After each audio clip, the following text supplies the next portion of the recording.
नमस्कार, digital news analysis में आप सभी का स्वागत है। यूपी में अवैध घुसपैठ का कड़ा प्रहार। एसआईआर सर्वे के बाद नेगेटिव प्रोफाइलिंग और बायोमेट्रिक डेटाबेस की नई रणनीति। उत्तर प्रदेश सरकार ने राज्य की आंतरिक सुरक्षा व्यवस्था को सुदृढ़ करने के उद्देश्य से अवैध घुसपैठियों के खिलाफ पहले से कहीं अधिक कठोर और संगठित कार्रवाई का खाका तैयार किया है।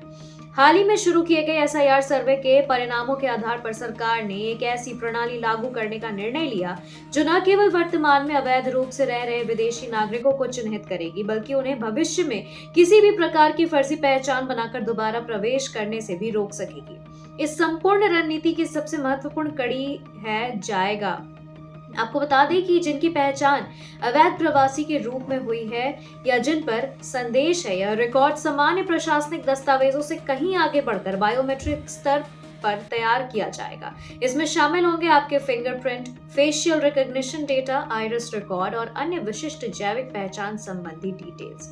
इन सभी सूचनाओं को एक केंद्रीकृत बायोमेट्रिक डेटाबेस में सुरक्षित रखा जाएगा और उद्देश्य है कि यदि कोई व्यक्ति फर्जी दस्तावेज, बदला हुआ नाम या नई पहचान बनाकर पुनः राज्य या देश की सीमाओं में प्रवेश करने का प्रयास करे तो सिस्टम तुरंत उसे चिन्हित कर सके। सरकार का तर्क है कि यह योजना न केवल आंतरिक सुरक्षा को मजबूती देगी, बल्कि संगठित अपराध, मानव तस्करी, नकली दस्तावेजों के रैकेट, अवैध श्रम बाजार और आतंकी गतिविधियों को संभावनाओं की भी उसे कई ज्यादा उसको सीमित करेगी। आपको बताएं कि प्रत्येक जिले में, नगर निकाय में संदिग्ध विदेशी नागरिकों की सूची अपडेट की जाएगी।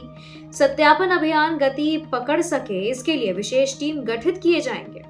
चिन्हित लोगों को कानूनी प्रक्रिया के बाद डिटेंशन सेंटर भेजकर उनके देशों में निर्वासन की कई कार्रवाई आगे बढ़ाई जाएगी। अभियान की सफलता के लिए सरकार ने आम जनता को भी महत्वपूर्ण भूमिका सौंपी है।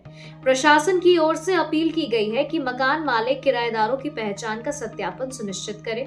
घरेलू कामगारों, ठेके या कहीं भी चीज पे काम करने वाले और अस्थायी मजदूरों की पहचान के दस्तावेज जांचे जाएं।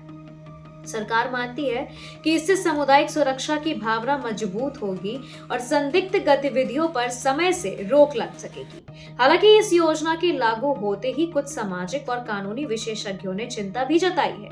उनका कहना है कि बड़े पैमाने पर बायोमेट्रिक डेटा संग्रह के दौरान गोपनीयता और मानवाधिकार के मानकों का कड़ाई से पालन होना चाहिए। यह आशंका भी व्यक्त की जा रही है कि कहीं निर्दोष नागरिकों को केवल संदेश के आधार पर परेशान न किया जाए।